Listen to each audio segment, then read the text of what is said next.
अगर आप भी देश में गोदी मीडिया का विरोध करते हैं तो इस वीडियो को लाइक करें, चैनल को सब्सक्राइब करें।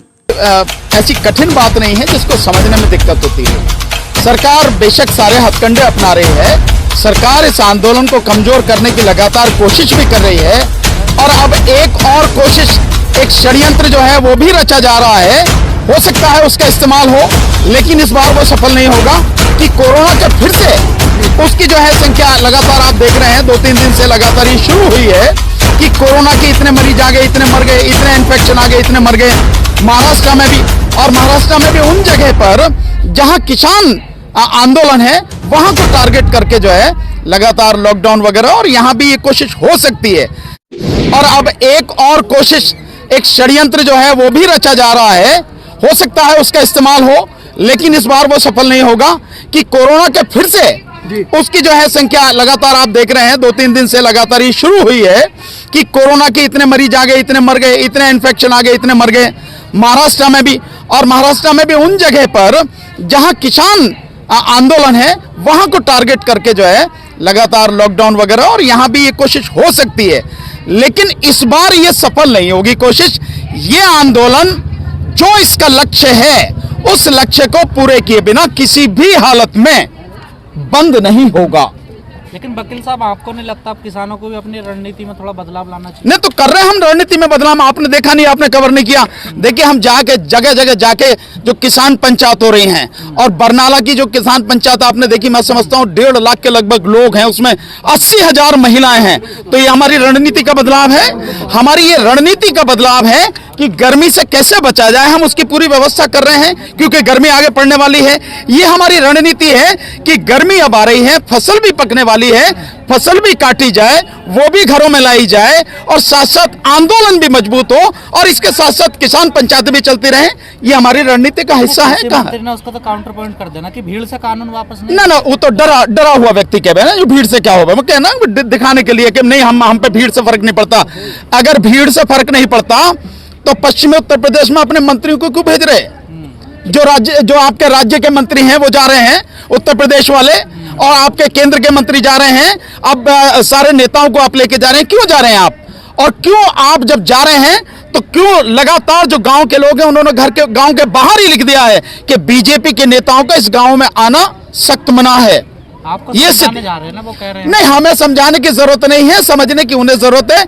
हम खूब समझते हैं और हम लगातार लोगों को समझा रहे हैं। और धन्यवाद आप सबका, सोशल मीडिया के आप सारे साथियों का दिल से धन्यवाद कि आपकी बदौलत लोगों को ये बातें समझ में आ रही हैं, कानून समझ में आ रहे हैं कि कानून हकीकत में है क्या, और सरकार किस तरह से उनके साथ धोखा कर रही है, कैसे इस देश को तबाह और बर्बाद करने पर तुली हुई है। सर, आप जैसे लोग कहते हैं सीधी उंगली से घी नहीं निकलता, तो कब तक सीधी उंगली रहेगी आप लोगों की? नहीं, जब तक जो है मतलब लगेगी कि हाँ भाई अभी सीधी उंगली से निकल सके, जब तक सीधी रहेगी। जब जरूरत पड़ेगी तो फिर आगे देख लेंगे कैसे करना पड़ेगा। 256 किसान शहीद हो चुके हैं। देखिए पीपल साहब, जब संघर्ष चलता है, संघर्ष में कुर्बानी होती ही है, ये सच है। ये सच है कि जो हमारे बीच से हमारे साथी 256 साथी चले गए हैं, वो उनके प्रति हमारी संवेदना है, हम समझते हैं, उनका दर्द समझते हैं, उनके परिवार का दर्द समझते हैं। लेकिन संघर्ष है, इस संघर्ष में कब तक चलेगा हम नहीं जानते हैं, पर संघर्ष में ये कुर्बानियां देनी पड़ती हैं। समय भी होता है, पैसा भी बर्बाद होता है, जान भी जाती है, चोटें भी खाई जाती हैं, FIR भी होती हैं, जेल भी जाना पड़ता है, सब तरह की सारी चीजें होती हैं। ये हिस्सा है संघर्ष का, इससे घबराने की जरूरत नहीं। सर, सरकार की मंशा है कि गाजियाबाद को भी जैसे कोरोना उसमें लेके यहाँ भी लॉकडाउन लगने की संभावना? नहीं, मैं तो देखिए इस बात की मैं तो आपको बता रहा हूँ पहले, मैं इसीलिए बता रहा हूँ कि अब जैसे आप देखेंगे कि CA NRC का आंदोलन था, बहुत जबरदस्त आंदोलन था, पूरे देश में आंदोलन था। मोदी जी ने 4 घंटे के टाइम देके और पूरे देश में लॉकडाउन कर दिया। ठीक इसी तरह की स्थिति ये आंदोलन, इन्होंने सारे हथकंडे अपना लिए, इन्होंने बल प्रयोग कर लिया, इन्होंने षड्यंत्र कर लिया, इन्होंने रास्ते रोक दिए, रास्ते में कील गाड़ दी, और जितनी भी चीजें कर सकते हैं इन्होंने नकली किसान बना लिए। उन नकली किसानों से, किसान संगठनों से बात करने की बात कर रहे, तब तो कहीं भी नजर नहीं आ रहा कोई भी। तो जितने भी हथकंडे ये अपना सकते थे इन्होंने मुकदमे बना दिए, लोगों को गिरफ्तार भी कर रहे हैं, जेल में भी डाल दिया है, पिटाई भी कर रहे हैं। उस सब के बावजूद भी आंदोलन दिन प्रतिदिन और मजबूत और व्यापक होता चला जा रहा है पूरे देश में। तो सरकार की इन बातों से कोई फर्क नहीं पड़ेगा, जो भी कर ले। और इसीलिए जो ये सब अब इनसे फर्क नहीं पड़ा, तो अब ये कोरोना का ये नया जो काम है वो कोरोना की वजह से ही, चाहे गाजियाबाद हो सकता है एनसीआर कर दें, गाजियाबाद से काम नहीं चलेगा क्योंकि आंदोलन तो सारा एनसीआर में है। अगर आप सिंगू बॉर्डर जाएं वो भी एनसीआर में है, आप टिकरी बॉर्डर जाएं वो भी एनसीआर में है, आप अगर उधर चले जाएं शाजापुर बॉर्डर पर वो भी एनसीआर में, पलवल वाला भी एनसीआर में, और ये तो है ही है एनसीआर में। तो एनसीआर में और दिल्ली में ये लॉकडाउन कर सकते हैं, कोरोना का बहाना लेके इस आंदोलन को खत्म करने का प्रयास करेंगे। पर मैं आपके माध्यम से सरकार को एक चेतावनी दे रहा हूं कि जो उसने एससी एनआरसी में किया वो अब यहां सफल नहीं होगा, चाहे कितनी भी कोशिश कर लें। हमें मालूम है कि कोरोना असलियत में कुछ नहीं है, केवल सरकारी कोरोना है। और सरकारी कोरोना ये सिर्फ लोगों को तबाह करने के लिए और जो उद्योगपति पूंजीपति हैं उनके लिए नीति बनाने, कानून बनाने, उनको फायदा पहुंचाने के लिए ये सारी चीजें की गई हैं, मेन स्ट्रीम में और कुछ नहीं है। सर, मेन स्ट्रीम मीडिया बार बार ये दिखा रहा है टेंटों में लोग नहीं है और यहाँ जनसंख्या कम है। नहीं, मैं आपसे एक चीज बार बार कहता हूं, मेन स्ट्रीम मीडिया आप हैं कपिल साहब, पीपल साहब आप हैं, ये गजेंद्र हैं, राहुल जी हैं, ये सारे के सारे साथी मेन स्ट्रीम मीडिया आप हैं। आज की तारीख में जिस मीडिया की बात करें वो तो दलाल और गुलाम मीडिया, और उसे अब कोई देखता नहीं है। अगर लोगों को फैक्ट कंफर्म करने होते हैं तो वो सोशल मीडिया को देखता है, उन्हें नहीं देखता। उन्हें जान मालूम है सारी। और जो दिखा रहे हैं कि तंबू, ये तो तंबू कहीं गाड़ के कहीं भी दिखा दो आप, और बाहर से देख के भाई आदमी नहीं देखे, देखो खाली पड़े तंबू, कोई नहीं है इसमें। अंदर जाके देखो ना कि तंबू में कितने लोग बैठे हैं, यहां आके देखो ना कितने लोग हैं।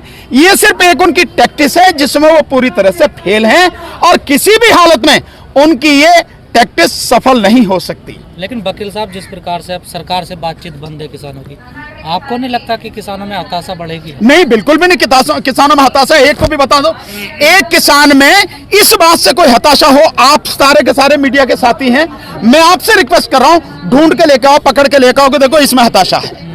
एक भी किसान साथी में कोई हताशा नहीं है, बल्कि अब वो दुगने जोश से काम कर रहा है, क्योंकि उसे मालूम हो गया है जिस तरह से जो मोदी सरकार के मंत्री हैं, नेता हैं, बीजेपी के नेता हैं, इनके लिए सरकार जो पब्लिक है उसका विरोध लगातार सामने आ रहा है, और आप ही लोग दिखा रहे हो उस सबको। नहीं, बातचीत का रास्ता सरकार को जब खोलना हो खोल ले, हमें कोई दिक्कत नहीं है।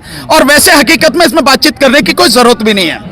कानून वापस लेने हैं, जरा सी देर का काम है, वापस लो, बात खत्म। बात ही क्या करनी है? और अगर बात करने वाली बात है तो सरकार करे, हमने कभी मना नहीं किया बात करने के लिए। सरकार जब करना चाहे करे, इसके लिए हम उसके पास जाएं? नहीं, हम नहीं जाएंगे सरकार के पास में। हमारा फंडा बिल्कुल क्लियर है, हमारा स्टेप बिल्कुल क्लियर है।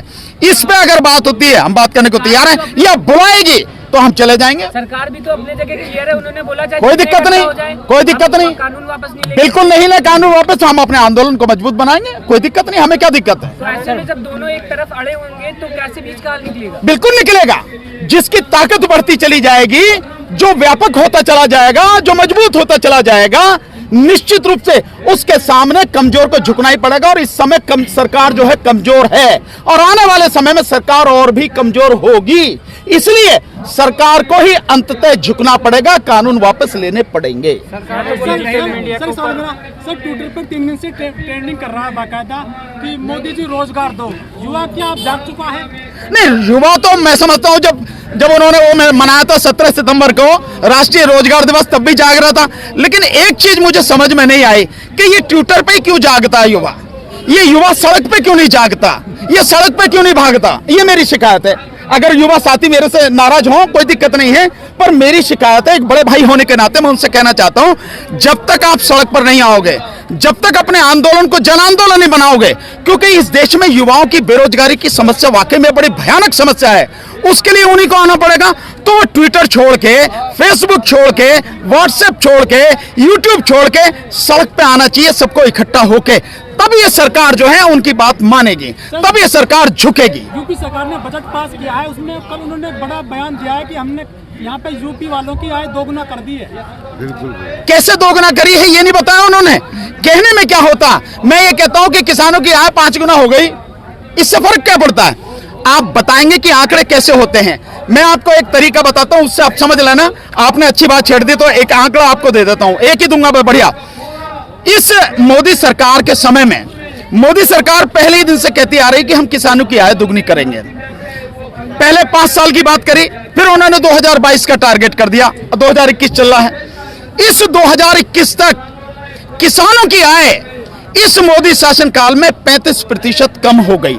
मतलब ऐसे समझे आप, अगर 100 रुपए इनकम थी 2014 से पहले, आज की तारीख में वो 65 रुपए हो गई।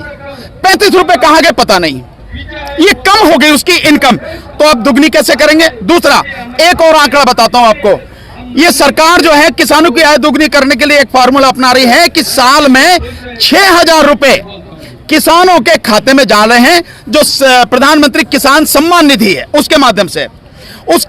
जो अब तक आंकड़े आए हैं, उस आंकड़े को अगर टोटल आप कैलकुलेट करो, 7 बार 2-2 हजार रुपए भेजे गए हैं किसानों के खाते में। और ये शुरू हुआ है आपके उससे दिसंबर 2018 से, दिसंबर 2018 से मार्च 2019 पहला ये, फिर उसके बाद में 4 महीने का, फिर उसके 4, इस तरह से 7 बार अब तक पैसे डाले जा चुके हैं। शुरू में जो किसानों को दिए गए करीब 3.5 करोड़ किसानों के ही खाते में वो पैसे गए। और किसान कितने हैं? सरकारी आंकड़े के हिसाब से इस देश में 14 करोड़ 64 लाख किसान हैं, जिसमें सरकार के हिसाब से 12.5 करोड़ किसान छोटे किसान है, यानी जिन पर 2 हेक्टेयर से कम जमीन है। मतलब 2 हेक्टेयर का मतलब हो गया कि उन पर 5 एकड़ से कम जमीन है, या अगर बीघा में कहो तो 25 बीघा से कम जिस पर जमीन है वो किसान छोटे और मझोले किसान हैं। उन 12.5 करोड़ किसानों को सरकार किसान सम्मान निधि देती है। अभी तक जो मैक्सिमम सरकार दे पाई है, मैक्सिमम एक बार में, वो 10 करोड़ 40 लाख की सरकारी आंकड़े, इनकी कंफर्मेशन नहीं है। उनमें से कितने लोगों को मिला है पता नहीं है। सरकारी आंकड़े कहते हैं कि 40 लाख लोगों को, इसमें फर्जी जो लोग हैं 40 लाख, उनके पास किसान सम्मान निधि पहुंच गई है। तो अगर सरकारी आंकड़े भी मान लेते हैं 10 करोड़ 40 लाख इन किसानों को मैक्सिमम एक बार में ये पैसे पहुंचे हैं। इस 7 बार में टोटल अगर हम कैलकुलेट कर रहे हैं तो 1,10,000 करोड़ 1,10,000 करोड़ रुपए इन 7 बार के टर्म में किसानों के पास पहुंचे हैं, अगर सरकारी आंकड़ों को सही मान लेते हैं तो। ठीक है, अब आप देखें जरा, इस सरकार ने 2014 के बाद में जो तेल में वृद्धि करी है, मैं आंकड़े बता रहा हूं, इसको बहुत ध्यान से समझना। इसको जो तेल में वृद्धि करी है, उस तेल से सरकार ने कितने पैसे कमाए? मोदी सरकार ने, राज्य सरकारों का अलग करते हैं, मोदी सरकार ने लगभग 21.5 लाख करोड़ रुपए कमाए हैं। अगर इसमें स्टेटों का भी जोड़ दें, राज्यों का भी, तो करीब 31 लाख करोड़ की कमाई ये डीजल और पेट्रोल में पैसे बढ़ा के सरकार ने कमाए हैं। और इसमें जो हमारे देश में जो डीजल इस्तेमाल होता है, वो डीजल इस्तेमाल होता है तकरीबन 70% जो डीजल है वो डीजल के वाहन है। मतलब सारे जो वाहन हैं उसमें 30% के लगभग उसके पेट्रोल के वाहन हैं और 17% डीजल के हैं। और डीजल में जो 28% खपत होती है वो कृषि के क्षेत्र में होती है, यानी कि जो पंप सेट है उसमें होती है, डीजल इंजन लगाते हैं, या ट्रैक्टर में होती है, वो किसान 28% डीजल इस्तेमाल करता है। अगर इसको हम देख लें तो किसानों से ही सरकार ने 1,51,000 करोड़ रुपए केवल इन जो 7 पीरियड हैं, यानी दिसंबर 2018 से और इस नवंबर 2020 तक जो पैसे सरकार ने कमा लिए किसानों से, वो बैठते हैं 1,51,000 करोड़। 1,51,000 करोड़। और किसानों को कितने दिए? अगर सरकार की बात से मान लें 1,10,000 करोड़, यानी 41,000 करोड़ रुपए तो किसानों की जेब से निकाल लिए तेल के नाम से सरकार ने। ये दे रही है सरकार। कैसे आय दुगनी हो जाएगी? जो कट्टा था, खाद का कट्टा 50 किलो का 45 किलो का कर दिया, रेट उसके बढ़ा दिए, कैसे आय दुगनी हो जाएगी? बीज की कीमत बढ़ रही है, हमसे लिए जाने वाले जो बीज, खेत में से जो अनाज लिया जाता है उसके 10 गुना से 20 गुना तक जो है वो बीज हम ही को दिया जाता है। कैसे इसमें सरकार करेगी? तो कहने में कुछ नहीं है। और मोदी सरकार या बीजेपी सरकार, चाहे राज्य में हो चाहे केंद्र में हो, चाहे इनका केवल एक काम है कि बकते रहो, आप कहते रहो, बोलते रहो, और कुछ नहीं है, करना कुछ नहीं है। तो सरकार केवल कह रही है, हकीकत में जमीन पर कुछ नहीं है। डिजिटल मीडिया के ऊपर अभी कानून ला रहे, 3 महीने के अंदर लागू करेंगे। तो इसके लिए आपको हल्ला मचाना चाहिए। डिजिटल मीडिया, भाई आप लोग हैं, सबसे ज्यादा असर आप पर पड़ेगा जो आप सोशल मीडिया के साथी हैं। मतलब यह है कि इससे एक बात सिद्ध हो गई है, सोशल मीडिया ने इस आंदोलन की और देश में घटने वाली तमाम घटनाओं की सच्चाई लोगों के सामने रख दी है। और आप आज की तारीख में मेन स्ट्रीम मीडिया बन चुके हैं।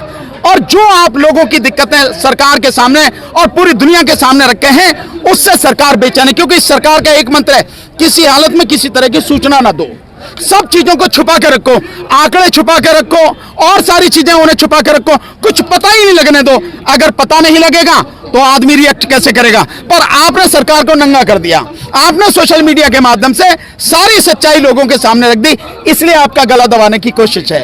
इसलिए फेसबुक पे जो लोग बोलते हैं उनका गला दबाने की कोशिश है, यूट्यूब पे जितने भी साथी अपनी जगह जगह अपनी बात कर रहे हैं उनका गला दबाने की कोशिश है। सर, 1 साल हो गया। आप साथ नहीं दोगे हमारा? बिल्कुल देंगे, क्या बात कर रहे हैं यार, मैं तो हूं ही आपका साथ देने के लिए। मैं तो जो आंदोलन जीवी हूं, कहना रहे मोदी जी, तो मैं तो तुम्हारा साथ दूंगा भी, तुम करो आंदोलन, मैं तुम्हारे साथ में हूं। 1 साल हो रहा है। मायावती जी पार्क बनाती है, मूर्ति लगाती है अपनी, तो पूरी दुनिया उनके ए यार, तुम भी उनकी बात कर रहे हो जिसका आंदोलन से कोई लेना देना नहीं है। सर स्टेडियम का नाम बदल दिया आपने। मायावती जी आज की तारीख में बीजेपी और आरएसएस के एजेंट के रूप में काम कर रही है, ये आपको समझ जाना चाहिए। नहीं तो वो आंदोलन में सबसे आगे होती और ये आंदोलन बहुत मजबूत हो गया होता। जब नहीं है तो आपको समझ जाना चाहिए। नहीं सर, वो क्वेश्चन आप समझ नहीं पाए सर। एक जब नाम क्या है यहाँ सर पार्क बनाया और एक जब यहाँ स्टेडियम बनाया, इतना बड़ा स्टेडियम है, उस पे मोदी जी का तो नाम चेंज हुआ है। बिल्कुल ठीक बात है ना, मायावती जी की तरह वो भी काम कर रहे हैं, तो उनका काम यही है। और इस देश का नाम, वो तो शुक्र समझो अभी देश का नाम नरेंद्र मोदी नहीं रखा, अभी स्टेडियम का रखा है, अभी तो पटेल साहब को ठिकाने लगाया है, अभी तो किसी और को जो है बाकी पूरे देश को ठिकाने लगाने की स्थिति है। देखिए उनके दिमाग में जो गंदी साजिश चलती है वो उसी को मूर्त रूप देते हैं, उसी के लिए काम करते हैं और उनके दिमाग की गंदगी लगातार सामने आ रही है।